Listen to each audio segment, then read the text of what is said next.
আসন্ন ত্রয়োদশ জাতীয় সংসদ নির্বাচনকে সামনে রেখে বাংলাদেশ জামায়াতে ইসলামী পূর্ণাঙ্গ প্রস্তুতি সম্পন্ন করেছে। ইতোমধ্যে দলটি দেশে ৩০০ আসনে প্রাথমিক প্রার্থী তালিকা ঘোষণা করেছে এবং সম্ভাব্য প্রার্থীরা নিজ নিজ এলাকায় সভা সমাবেশ ও গণসংযোগ শুরু করেছেন।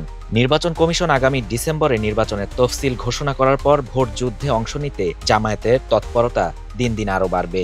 ওদের স্বপ্ন পূরণে পাশে থাকতে পেরে আমরা গর্বিত। রাজনৈতিক বিশ্লেষকদের মতে জামায়াত তাদের রাজনৈতিক কৌশল ও বক্তব্যে পরিবর্তনের ইঙ্গিত দিয়েছে। দলটি এখন সেবামুখী কার্যক্রমে অধিক গুরুত্ব দিচ্ছে। নির্বাচনী এলাকায় শিক্ষা, স্বাস্থ্য, মানবিক সহায়তা ও ধর্মীয় মূল্যবোধের মাধ্যমে স্থানীয় পর্যায়ে জনসম্পৃক্ততা বাড়ানোর কাজ চলছে। এছাড়া জামায়াত এবার বিশেষভাবে তরুণ ভোটার ও প্রথমবারের ভোটারদের উপর গুরুত্ব দিচ্ছে।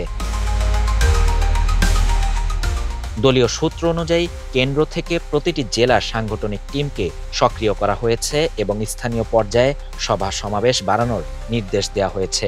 ইতোমধ্যে দেশের প্রায় ৬০% বেশি জেলা, উপজেলা ও পৌরসভায় সম্ভাব্য প্রার্থী তালিকা চূড়ান্ত করেছে জামায়াত। শুধু জাতীয় নির্বাচন নয়, স্থানীয় সরকার নির্বাচনের প্রস্তুতিও পুরোদমে চলছে। সিটি কর্পোরেশন, জেলা, উপজেলা থেকে শুরু করে ইউনিয়ন পর্যন্ত প্রতিটি স্তরে প্রার্থী বাছাইয়ের প্রক্রিয়া চলছে।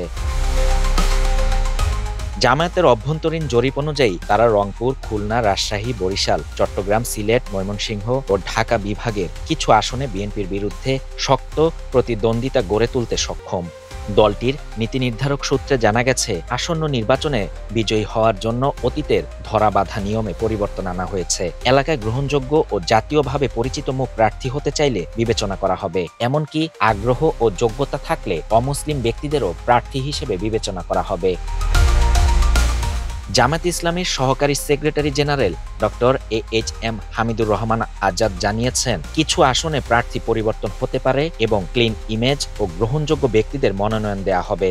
সেক্রেটারি জেনারেল মিয়া গোলাম পরোয়ার বলেছেন, নির্বাচন এখন জামায়াতের প্রথম অগ্রাধিকার, তবে পিআর পদ্ধতি সহ ৫ দফা দাবির আন্দোলনও নির্বাচন প্রক্রিয়ার অংশ।